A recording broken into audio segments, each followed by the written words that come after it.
Happy morning, dear friends. Here's yours, Dr. Ajanta. Welcome to Demystify with Ajay.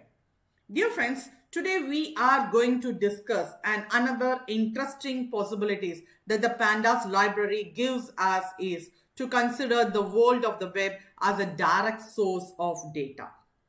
And in fact, we are just going to use the first of all we are going to discuss on HTML pages. Let me just make use of read underscore HTML method by inserting a series of link to HTML pages. So these pages will be scanned looking for tables which will be automatically converted into data frames. Dear friends, this option truly opens the door to a world full of data and opportunities. The only flaw is that it will be necessary to know in advance what to look for.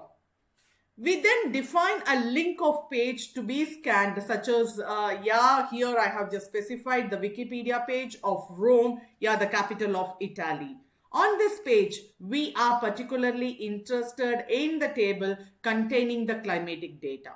So if we just write the URL of the page and pass it as an argument to the reader underscore HTML, so kindly have a note of it. Let me just do it. And this read underscore HTML function returns a list of data frames obtained by converting the data read from the HTML page. So let's see in our case how many data frames have been imported. So in this, we have to use the function len. That is len, which will tell us the number of elements in the list. Okay, let me just execute it. We just got 49. As we can see, the read underscore HTML method still extracted 49 data frames from the HTML page. It must always be borne in mind that in this type of data imported, we will always carry a lot of things that do not interest us also. We will have to perform a data cleanup afterwards. So in fact, we got 49 data frames because in the HTML code of the web page we scanned, there are 49 tags in the HTML code and not always all of them used to contain data, because they are often also used to adjust the formatting of a page. So it is necessary to find a solution to avoid scanning the content of each of the 48 data frames that is obtained. Okay, now let me just have the exact header, which it just have that table we are interested in contains the word climatic data. So we are just pass these word to the optional match parameter inside the read underscore HTML function. So which will take care of importing only the tables that have these character strings inside them. So let me just have it. So this time the data frame extracted from the HTML page is only one. So let's go and see its content. So we must consider that even if we only having one data frame, the value returned by the read underscore HTML function is always a list of data frame. So to access the first item, you will need to specify the index. Okay, so here we just specify the index and I just execute it. We will get the exact data frame.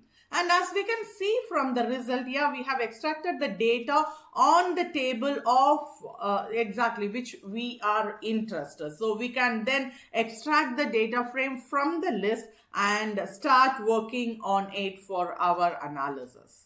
So here it is our data frame which we have extracted, and dear friend, we are just going to make use of it as dfs of 0. This is the index, and as there is a function of reading and extracting data from HTML page, as there is a method that converts the data frame defined by us into a HTML. So this method is previously to HTML. Okay, so we can create an example data frame by, let me just make an importing CSV file. That is can also be done. So here what we are just going to do is, we are going to pass the books.csv file, and we are going to convert that to HTML. So let's convert it to a HTML table, saving it as book.html. Okay, so let me just make this, and as a new HTML file will be created in the workspace. When we open it with any browsers, we will obtain the table, similar like this. This is the exact one to the one which is represented. Okay, dear friends, next we are just going to make the XML. So one file format containing the data that is often found on the web is XML. So this file format contains data in a highly hierarchical form and is recognizable by the use of tags. So the tags are recognizable for having a structure as like tag name, and of course is going to start with a tag name starting and an end taggings also. And for working with XML, Pandas provide some reading and writing methods for this particular file format. Python makes use of LXML library to handle XML, and so does the Pandas. Okay, so you need to make sure you have installed this exact library in your environment. If you are executing this and if you just get any error as like the model not found, of course you have to use pip install lxml. Okay, so once on executing, see here, dear friends, now that the base library as I have already installed, we can load the data present in any XML format. Okay, now we load the data present in this XML file using the function read underscore XML. Okay, of course we are just going to get an XML file that is from this is what the XML file. So in this manner we are just going to execute this, and we are going to make it as like a data frame. So let I execute the data frame. So see here, dear friends, we get the graphical representation of a data frame. And in the same way, it is possible to perform the opposite operation, that is to save any data frame in XML format to a file. So to do this, we will use the toXML file. Okay, so toXML method. So as argument of the method, we will pass the name of the XML file that will be created in the workspace. So for an example, if we import data from the which we just made use of books.csv, okay, so file to create a data frame, then we convert the value containing the data to the specific type of the dates. So, and finally, we save it into the form of XML file, which we can just make it as like new books.xml. That is can also be done. So, let me just execute this. And here what it happened, we saved it in the form of XML file that we have just created here in this. So if you want to see what is there in the content, so see here, this is the exact content we had. And dear friends, as a result, we will obtain a data frame here. The exact XML files we have seen so far have one thing in common. So kindly have observed this. One thing in common, they have an internal tabular structure that is perfectly suited to being imported into the data frame. But in reality, there is no standard XML structure, and often the data inside could take more nested forms. So in this case, it is necessary to use the XSLT. Okay, XSLT technology to transform these XML into a tabular structured format. Okay, so we just exactly modified this and yeah, modify the previous XML by inserting any further things. Yeah, if we just need, for an example, the plan of library, but this time we will use a variable containing the text here. Okay, so let I just show that the exact text which we have just given here. And yeah, this is an alternative way that saves us from reading XML and working directly on the internal text in real time to carry our test. Okay, so kindly just let me know. I execute this, and now in this case we always use the read underscore xml function, but instead of the file we will pass the variable containing the text in xml. So here we are just going to pass the xml here as an argument, and now we execute it and see, kindly have a note of it. When we just run this command, we get that result as like, yeah, as we see in this case, we have used read underscore xml method, and yeah, was able to read the data of interest, and it is located in the deepest nesting level. So it is necessary to transform the data structure in XML into a tabular form that is well suited to our needs. And yeah, as we said earlier, yeah, we can take advantages of this XSLT technology, which through a series of command is able to transform the structure of XML file as we wish. Okay, so this exact XSLT is to consider a real programming language. Okay, so let me just convert the XML text into the structure more suited to this. So we are just going to give XSL code by saving it as text inside an XSL variable. So yeah, this XSL code is also based on the series of tags which corresponds to a series of commands that perform transformation operation. Okay, so let me just make that, and once it done, yeah, at this point the XSL text is passed to the optional style sheet parameter of the read underscore XML. Okay, so that function which will deal with both the transformation of the incoming XML text and subsequently the conversion of the data inside. That is, we are just going to make it into a data frame. Okay, yeah, here of course we can just make it as a data frame by using this style sheet, and let me just done. So as we can see, the result is now the same as to that of previous example, which we have already seen. Okay, now let me just move on to the next one, JSON.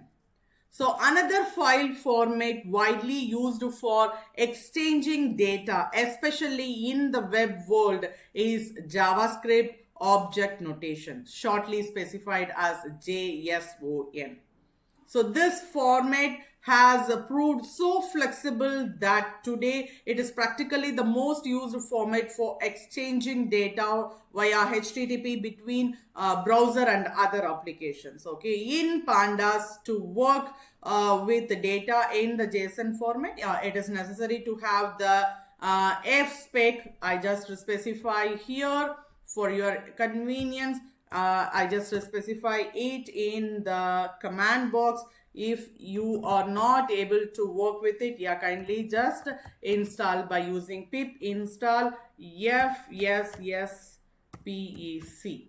Okay, so as I have already installed this, and of course I have that exact package. So once the package is installed, yeah, we can start with the example. Okay, so let's load the data from the books.csv. Okay, so that file back into a data frame. So here it is the exact data frame. So yeah, we will obtain the data frame as here it is shown. And now that we have the data frame, we can save it in the JSON format by saving it directly to JSON. Kindly just observe the extension as .json file. Okay, so let me just execute that, and if you check exactly the workspace, yeah, you will find a new books JSON file. Yeah, if instead we can curious to see the data of our test data frame converted into the JSON format, yeah, we can also use the standard out as done here. So kindly have a note of it how we can just do it by using this standout method. So see here, this is what the exact file. So the structure is similar to the dictionary in Python. So but with a nested key value here it is. So see here, this is the exact dictionary that is nested into the one among the key. The value is there. Okay, like all the other file format, reading JSON file to get a direct data frame as a result is also possible and is done with the read underscore JSON method. Okay, so let's convert the newly generated JSON file into a data frame. Okay, so let me just execute this. Yeah, here we go. So again, yeah, we have used JSON file with the internal tabular structure, but in reality, the data in JSON has a tree structures that only in few cases is flattened to correspond to the tabular format. Okay, in reality, therefore, JSON data has a more complex structure with key value pair nested between them. Okay, yeah, dear friends. So if we write a JSON structure, okay, so here with different nesting level, so such as here we have just specified JSON data, and yeah, here it is specified as like company, site, production and product, and it is further nested. And yeah, dear friends, this is the exact JSON data. Now let we kindly just observe where we are here. So we can try to pass it as an argument to this read underscore JSON function to convert the data into the data frame. Okay, so let I just execute here. And yeah, we get a message, error message, because the JSON format of the data is not convertible. Kindly just observe, it is not convertible into a data frame as it is not in the tabular format, or it contains other features that do not conform to the standard JSON format. So fortunately, to overcome this problem, there is the one which we just specified, JSON underscore normalize function. So which allow you to convert any JSON format into a tabular one. So we can be converted, which can be converted into a data frame. So we then apply the JSON underscore normalization function to the data in the JSON format contained in that data. So JSON data variable. So let I execute it and kindly just observe what is the exact function here. Yeah, we have obtained a readable and convertible data frame. So even if does not yet have a tabular format, for best result you can add the JSON file key to specify how JSON file should be a tabulated. So this way we can make the JSON data passed as an argument perfectly tabular. And yeah, kindly observe here how we have just done. So this is how. So finally we obtain a tabular data frame here as it is in represented. And dear friends, in general, however, data storage is recommended to be carried out in one of the preceding text format, mainly because these formats are universal and used by many applications. So storing files in the format, yeah, previously we have just seen as like CSV or Excel, and of course here we have just seen as like XML, JSON format is not just a way to save your result, but an efficient way to exchange data and information. So in this way, it is possible to exchange data even with environments other than the Python Pandas. So thus making data analysis universal. So I hope you found this video helpful and insightful. Yeah, dear friends, I have provided the code and the dataset used in this video. Yeah, I have provided the link in the description. And if you want to take your learning to the next level and join us on the exciting journey, don't forget to hit the subscribe button and turn on the notification bell. Stay updated and have the latest uploads. Thank you, dear friends. Happy learning.